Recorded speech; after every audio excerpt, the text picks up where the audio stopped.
Kung hanap mo ang tahimik na camping destination na may private island feels, ito ang lugar para sa'yo. Fishing, swimming, at snorkeling ang ilan sa mga activities dito. Dahil nananatiling untouched ang isla, makikita mo pa rin ang ilang wild animals sa kanilang natural habitat, isang tunay na escape sa gitna ng kalikasan. Ako si Buddy Dip at ito po ang aking trip.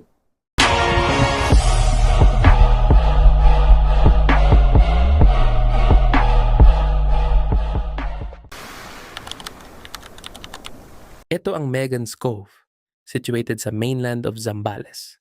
Isang private at tahimik na island destination na perfect para sa mga campers na naghahanap ng tunay na private island vibe at malayo sa matataong tourist spots. Ito ay katabi ng sikat na Anawangin Cove. Ang Megan's Cove ay may parehong natural na ganda pero mas pribado at exclusive dahil isa itong private property. Share ko rin sa inyo kung paano namin nabook ang lugar na ito at kung sino ang pwede ninyong kontakin. Pero bago iyon, samahan niyo muna kami sa biyahe papunta sa Megan's Cove.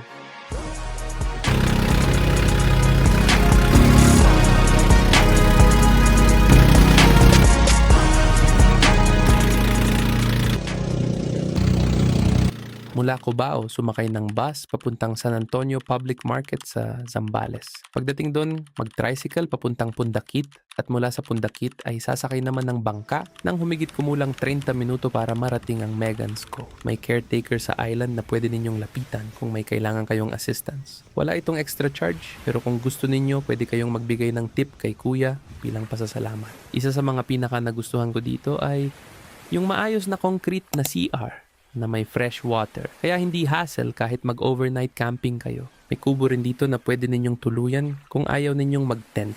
Presko at malamig na hangin dito kahit tanghali, hindi gaanong mainit kaya hindi kami masyadong pinagpawisan. Super tahimik din ng lugar. Walang ingay ng sasakyan o maraming tao.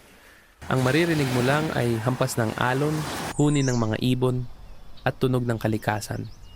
Perfect talaga ito para sa mga gustong mag-relax, mag-unwind, at maranasan ang isang peaceful na camping experience. Nag-offer din si kuya na siya na ang magluto ng pagkain namin, kaya habang naghihintay ay nag-enjoy muna kami sa paligid, nag-relax, at sinulit ang tahimik na island vibe.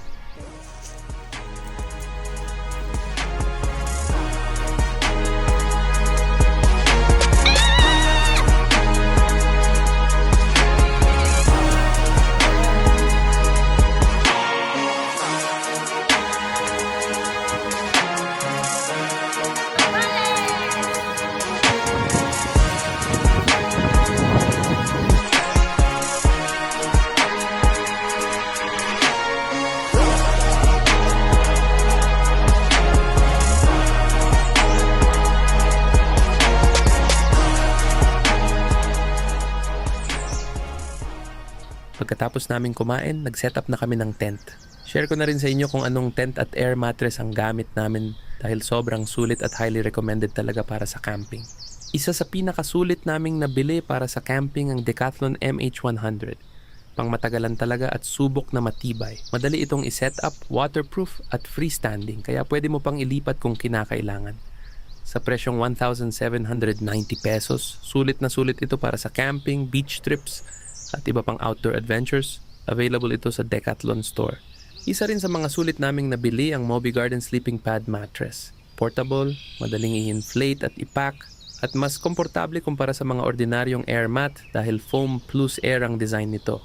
Sa halagang 2,100 pesos, malaking upgrade ito para sa mas maayos at masarap na tulog habang nagka-camping. Available ito sa Shopee at Lazada. Check nyo na lang ang link sa description below. Hindi ito sponsored. Sinashare ko lang dahil sobrang ganda ng experience namin sa paggamit nito. Sulit na sulit, komportable, at hindi rin hassle dalhin. Pagkatapos ma-set up ang tent at maayos ang buong campsite, hindi na kami nagaksaya ng oras at naghanda na agad para sa fishing.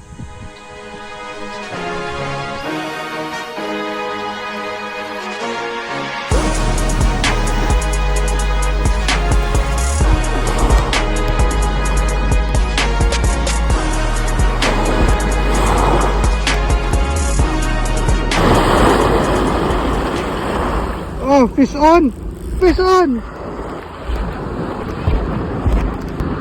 Fish on! Fish on!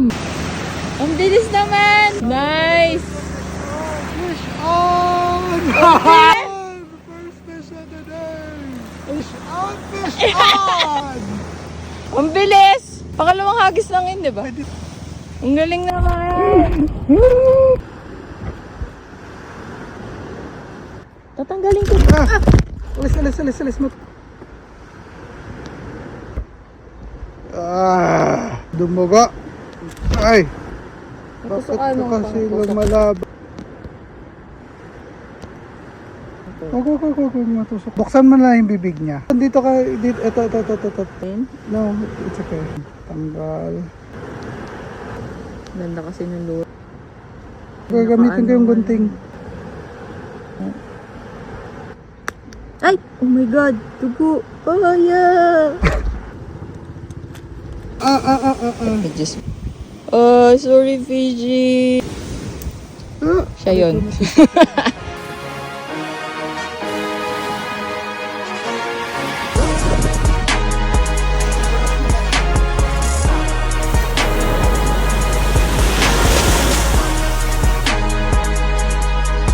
Sama pa? Hala?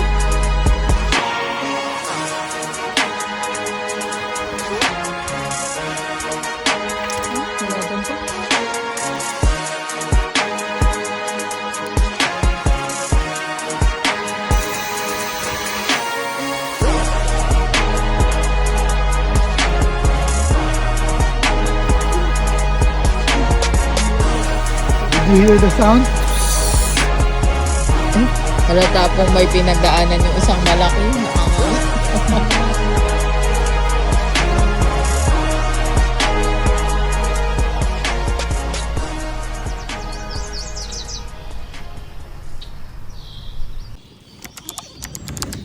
Ang sarap ng tulog namin dahil sobrang lambot ng mattress at napakalamig ng panahon. Kaya highly recommended na magdala ng kumot at magtimpla ng mainit na kape para mas ma-enjoy ang lamig.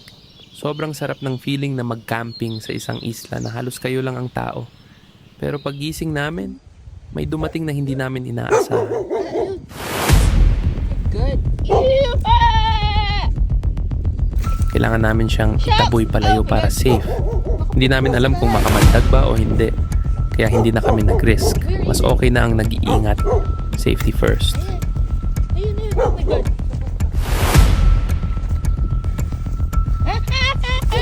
Wala.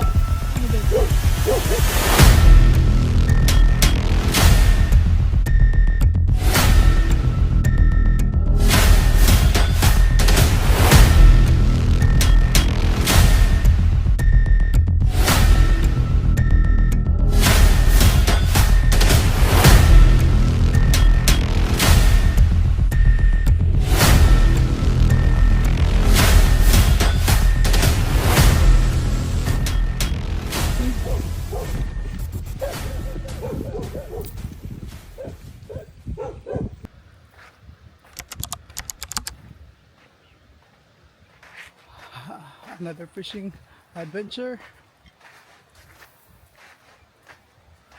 Wow. Look.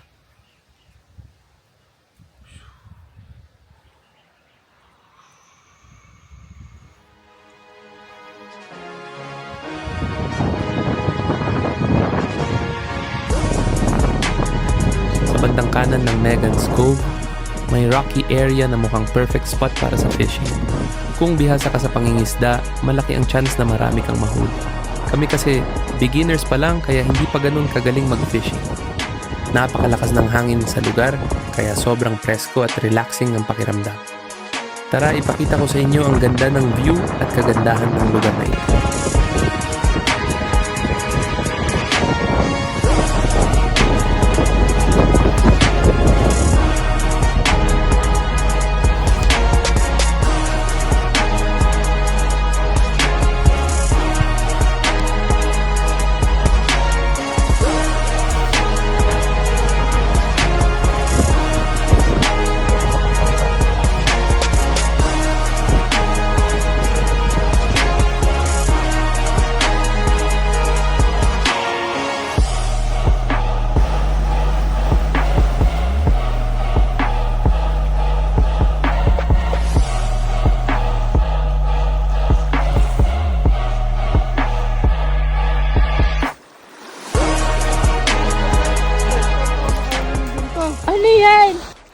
Sigaras. tawag dyan? Sigaras? Fish on! Ang galing na. Saan mo nakuha doon? Tara, fishing tayo doon. Yay! Master Ellie lure. Thank you, Master Ellie. Kiss the fish. Kiss. Tsaka naman nagka-fish. Oops. Napunit ko. Wait lang, sir.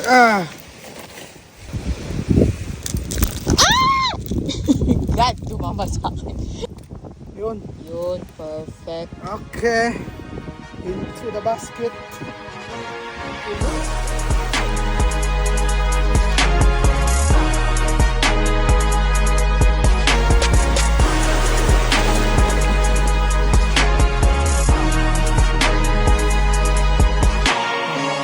Isang unforgettable experience ang camping namin sa Megan's Cove. Mula sa tahimik na private island vibes, preskong hangin, at magagandang tanawin hanggang sa fishing, swimming, at pag-enjoy sa kalikasan. Sulit ang bawat sandali. Kung hanap ninyo ay isang tahimik at relaxing na camping destination na malayo sa mataong lugar, Megan's Cove is definitely worth a visit. Para magkaroon ng access sa Megan's Cove, kailangan kayong maging guest ng Red Doors Hostel at Megan's Paradiso Beach Resort. Maaaring mag-book ng room o mag-avail ng day tour. Available itong i-book sa Agoda at nasa description ng video ang booking link.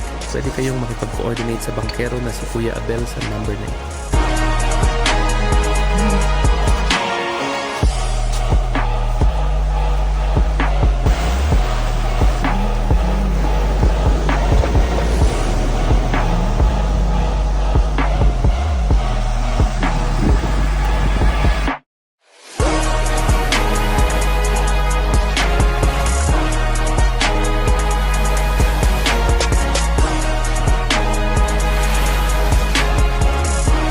At sa muli, ako si Badidip at ito po ang aking trip